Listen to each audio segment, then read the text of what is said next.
Bom, agora a gente consegue entender um pouco melhor aquilo que aconteceu ontem na Embaixada da Venezuela, né? Foi uma confusão danada ainda durante o programa. O Cláudio Humberto, que daqui a pouquinho vem de Brasília, trouxe as informações do que estava acontecendo. Funcionários desertando, supostos apoiadores de Maduro passando por lado do Juan Guaidó. No final das contas, foi algo assim, mas nem tanto. A Venezuela, o regime Maduro, do ditador Maduro, diz que o espaço territorial dela aqui no Brasil foi violentado durante essa invasão à embaixada.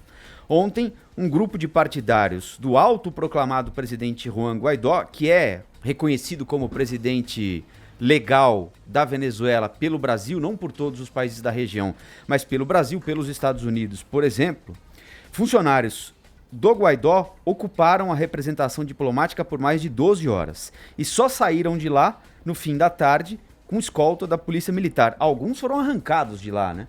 Aliás, as imagens eram impressionantes, né? Tem deputados, por exemplo, do PT, o Paulo Pimenta, tem uma imagem do Paulo Pimenta, que é deputado pelo PT do Rio Grande do Sul, arrancando um aliado do Guaidó, um partidário do Guaidó, pelo colarinho lá de dentro. Negócio.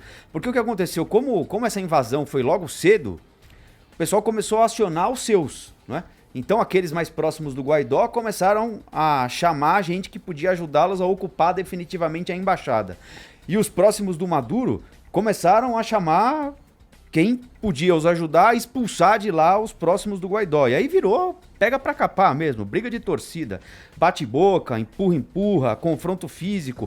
4 manifestantes foram levados para a delegacia, mas liberados na sequência. O encarregado de negócios da Venezuela, Fred Meregotti, que é a autoridade mais alta hoje na Embaixada da Venezuela aqui no Brasil, porque o embaixador venezuelano no Brasil foi embora na época do impeachment da ex-presidente Dilma Rousseff. O Nicolás Maduro, que considera o impeachment um golpe, disse, olha, a partir desse momento o nosso embaixador volta para a Venezuela. E a autoridade mais importante da Venezuela aqui no Brasil é o Fred Meregotti, que nós vamos ouvir agora. Había personas que parecían de otras nacionalidades acompañando este asunto. Es una cuestión realmente preocupante lo que aconteció el día de hoy. Bom, já a embaixadora do Guaidó, do autoproclamado presidente, Maria Teresa Belandra, diz que não houve invasão, que abriram o portão para eles.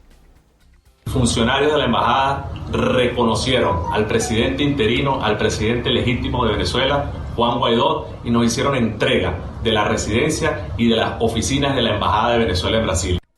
Quem falou por ela foi o ministro conselheiro Tomás Silva. E aí houve primeiro um mal-estar, né? Dia de abertura dos BRICS, uma confusão dessa envolvendo um assunto tão delicado para nossa região aqui, a América do Sul. E pior do que isso, né? Um assunto que opõe, por exemplo, o governo brasileiro, o governo russo e os chineses, né? Os chineses e os russos dão apoio declarado ao Maduro. Tem, inclusive, avião da Rússia pousado em aeroporto venezuelano aqui para dar apoio ao governo Maduro. Dinheiro, né? Dinheiro. Os chineses também, em contrapartida, o governo brasileiro não reconhece a ditadura Nicolás Maduro e reconhece Guaidó como presidente de fato da Venezuela. Então imagina o climão ontem, né?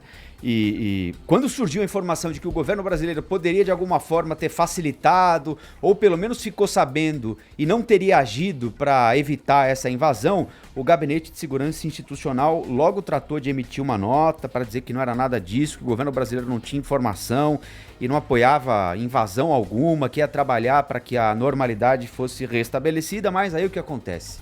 Como sempre acontece, aparece um filho de Jair Bolsonaro. Da chaminé, sempre aparece um, né?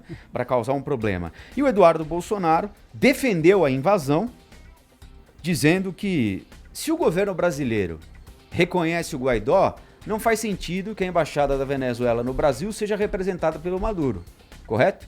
Então, esse é o raciocínio do Eduardo Bolsonaro. Mas enfim, que não é só filho do presidente, né?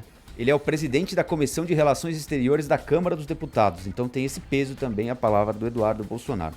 Mas no final das contas parece que a coisa ficou um pouquinho mais calma ao longo do dia, né? Alguns arranhões, um ou outro arranca-rabo.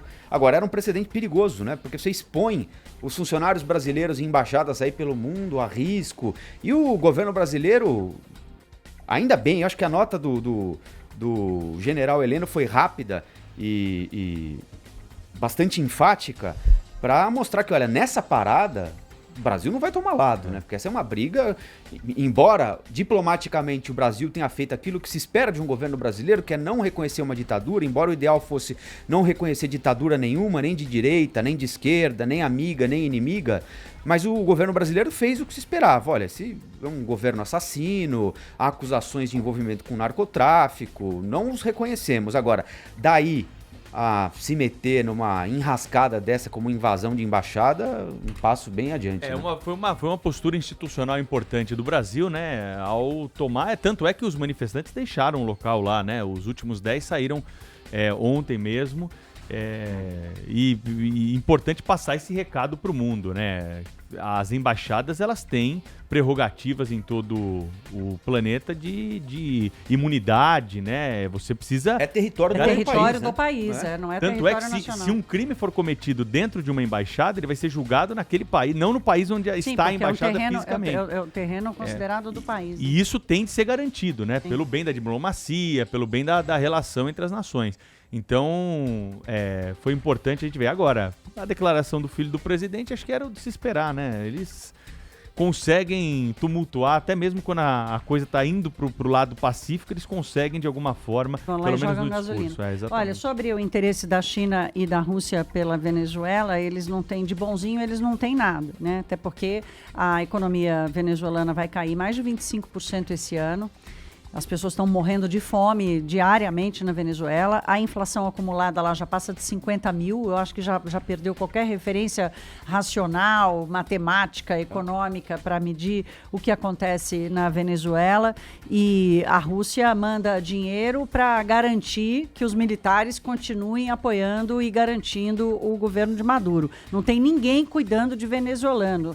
Chinês não está cuidando do venezuelano, russo não está cuidando do venezuelano, pelo contrário. É que a Venezuela é um posto absolutamente estratégico, é dona de uma das maiores reservas de petróleo do mundo e está colada nos Estados Unidos. Então é este o interesse da Rússia, é geográfico, das reservas de petróleo e ponto, mais nada.